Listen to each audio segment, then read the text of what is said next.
you guys, and welcome back to my channel. So I'm actually refilming this video because I was god ugly in the last one. I rewatched it and I was like, I'm gonna scare people away. I have to refilm this. So here we are again. But anyways, most of you guys know I just recently got back a couple weeks ago from Maui and I learned a lot while I was there. Some tips and tricks that I picked up on that I would definitely use for traveling back to Maui, and I want to share them with you guys to hopefully like save you guys money and just make your trip like a little bit easier on you guys.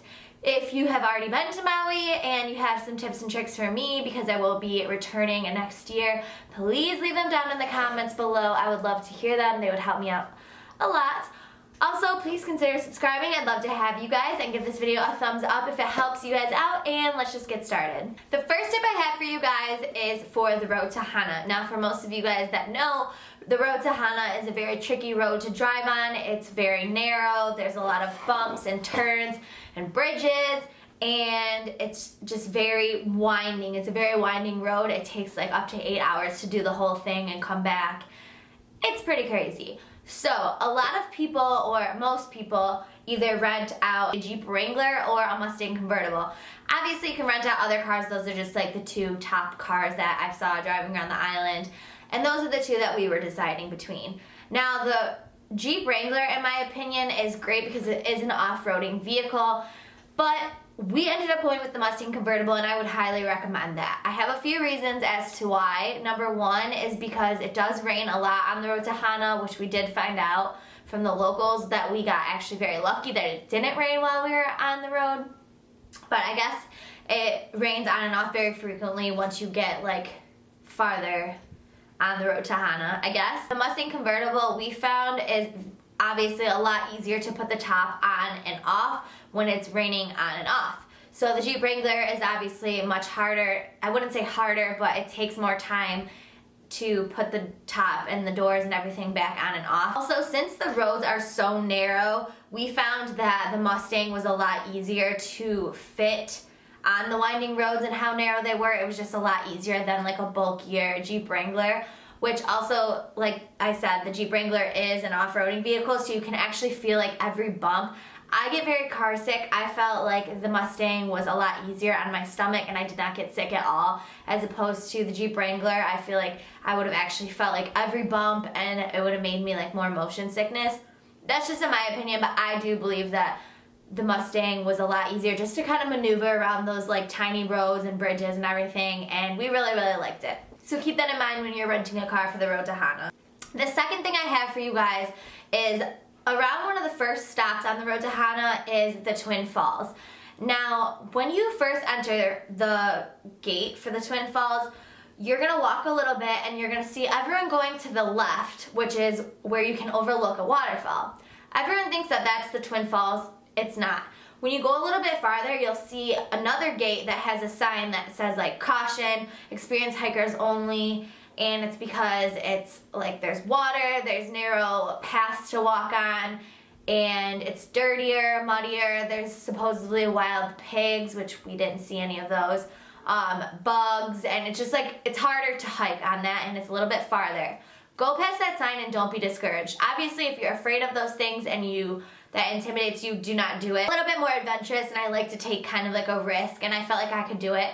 I did it in flip-flops or sandals and a dress, and I was perfectly fine. So it's not that bad. I feel like the sign just kind of like makes it sound a lot worse, but go past that sign, and once you walk like, I wanna say like a 25-minute hike, then you get to the Twin Falls, and it's absolutely worth it. So go past that sign if you really want to see the Twin Falls, because what you're seeing in the beginning is not the Twin Falls. Number 3, bring extra cash for hidden resort fees. We did not know about this. We stayed at the Hyatt, and they actually had like a $75 to $100 hidden resort fee that was not included in the price, not told to us, not anything. So we were in for a big surprise of a $700 charge when we checked out, on top of everything that we paid already while we were there. Well, thank goodness that we had a credit card, but it would have been a lot better to just pay that in cash and not have to worry about that. So I guess a lot of resorts have that in Maui, so definitely before you're traveling, either like call your hotel or email them and just check out those hidden resort fees and be aware of them because it will make it a lot easier for you in the end. Next thing I have for you guys is definitely do not overpack and pack the right things. I, for one, whenever I go on vacation, I always bring like a pair of heels and dressy stuff because that's just who I am as a person. I actually brought one pair of heels and I did not wear them the entire time. Maui is a very relaxed and laid-back beach town. You will actually look quite silly if you do wear heels or like really fancy dresses or outfits. Oh, sorry, my cat's playing with my headphone string. But my boyfriend literally wore just like a bathing suit or shorts and a t-shirt the entire time, and I wore like relaxed sundresses or just like cute tank tops and shorts and sandals the entire time. So don't even waste your time or your room and your luggage packing heels and dresses. And that's coming from me who actually wears heels all the time and I'm like always overdressed. I promise you, you'll look silly. Just don't even worry about it. Next, definitely go to the grocery store before you check into your hotel or while you're checked into your hotel. It just makes a lot more sense. You'll save a lot more money. There's a Safeway and ABC store. Definitely check those out. If you're not staying in like an Airbnb or like a condo that has a full kitchen, a lot of the resorts or rooms at the resorts have like at least like a mini fridge where you can keep stuff in. Definitely stock up on liquor. We actually barbecued a few days and got stuff to barbecue on the beach because there's a lot of like local beaches right in the area of the resort towns that you can go to, and that saved us a lot of money on food. Everything in Maui is so freaking expensive, you guys. Like, alcohol and food is ridiculous. So definitely, even if you can save like a couple meals or even snacks in your room for like late at night so you're not snacking and going out and buying more food, stuff like that, just anything that you can to save money, it's definitely worth it. People actually do that anyways, and even at the resorts, if you put like alcohol in water bottles or something and just drink there instead of paying for the beer and liquor prices at the pool, you're gonna save a lot of money. I know it's like frowned upon, you're not supposed to do that, but everyone freaking does it, so that's just my tip. Definitely go to the grocery store. I mean, obviously you're gonna eat out and you're gonna go to nice restaurants because you're in Maui, obviously, but like just those little like snacks or just like little extra things that you might want that's gonna save you money, definitely grocery store is the way to go. Next, if you can and if it's possible from wherever you're traveling to, definitely try to book your flight on the last day for later on at night. That way you don't waste the last day of your trip. A lot of the resorts like ours had like a place to keep your luggage and hold your luggage for the day while you hang out by the pool and just enjoy your last day. And also at ours, we actually had our room key actually worked for the bathroom and like this big like area with like lockers and showers so you can shower before the airport and just get ready. That way you don't have to like wake up, scramble, shuffle around and get everything together and head to the airport and lose your whole last day. And it doesn't ruin the day before because you're not worried about like, oh, I have to wake up early, I have to get to the airport. It's just better. You have your whole day, you can relax, and then head to the airport later on at night. We felt like that was like one of the best decisions that we made. Also, I would recommend not actually doing the snorkel tours for my next tip, unless you're going on a snorkel tour that shows you like the dolphins or the whales. That's totally different. But if you're just going to like see some fish and some sea turtles, I'm not going to tell you not to. I would just recommend that it's better just to save your money and not do it. A lot of times when we are swimming at the resort, sea turtles would actually come up to shore. It happened about 5 times to us, and it was like a free sea turtle excursion. It was really cool. I mean, sea turtles are everywhere in Maui, so you're gonna see them.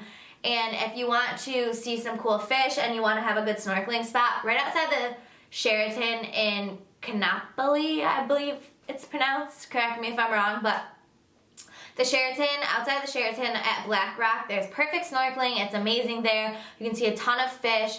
And I would just highly recommend like bring your own snorkeling gear in your luggage and you don't have to pay for a snorkeling tour and you get like the best of both worlds. That's what I thought. And I'm totally not the type of person that's like, don't do that because you can save money if it's worth it. I just don't personally see it being worth it in Maui, but that's just me.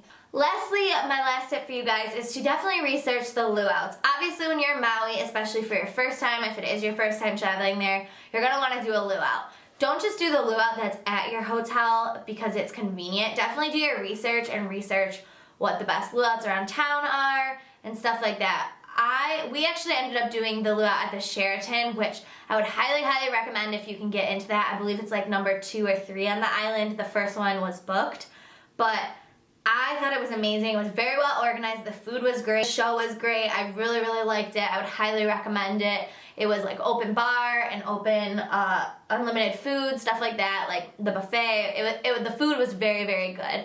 I definitely thought that it was better from what I could see at the Hyatt, which is where we stayed. I thought the Sheraton was a lot better from what I saw, and just the atmosphere. It was just like way more laid back, and the landscaping was better. But definitely do your research. Don't just pick the first luau that you see, because there are a ton, and obviously everyone's like pushing the luau on you from your hotel. So just definitely do your research and find the best one. Anyways, guys, I hope these tips helped you guys and you learned a little bit. If you have been to Maui, please let me know down below in the comments. I'd love to hear from you guys, and I will talk to you guys in my next video.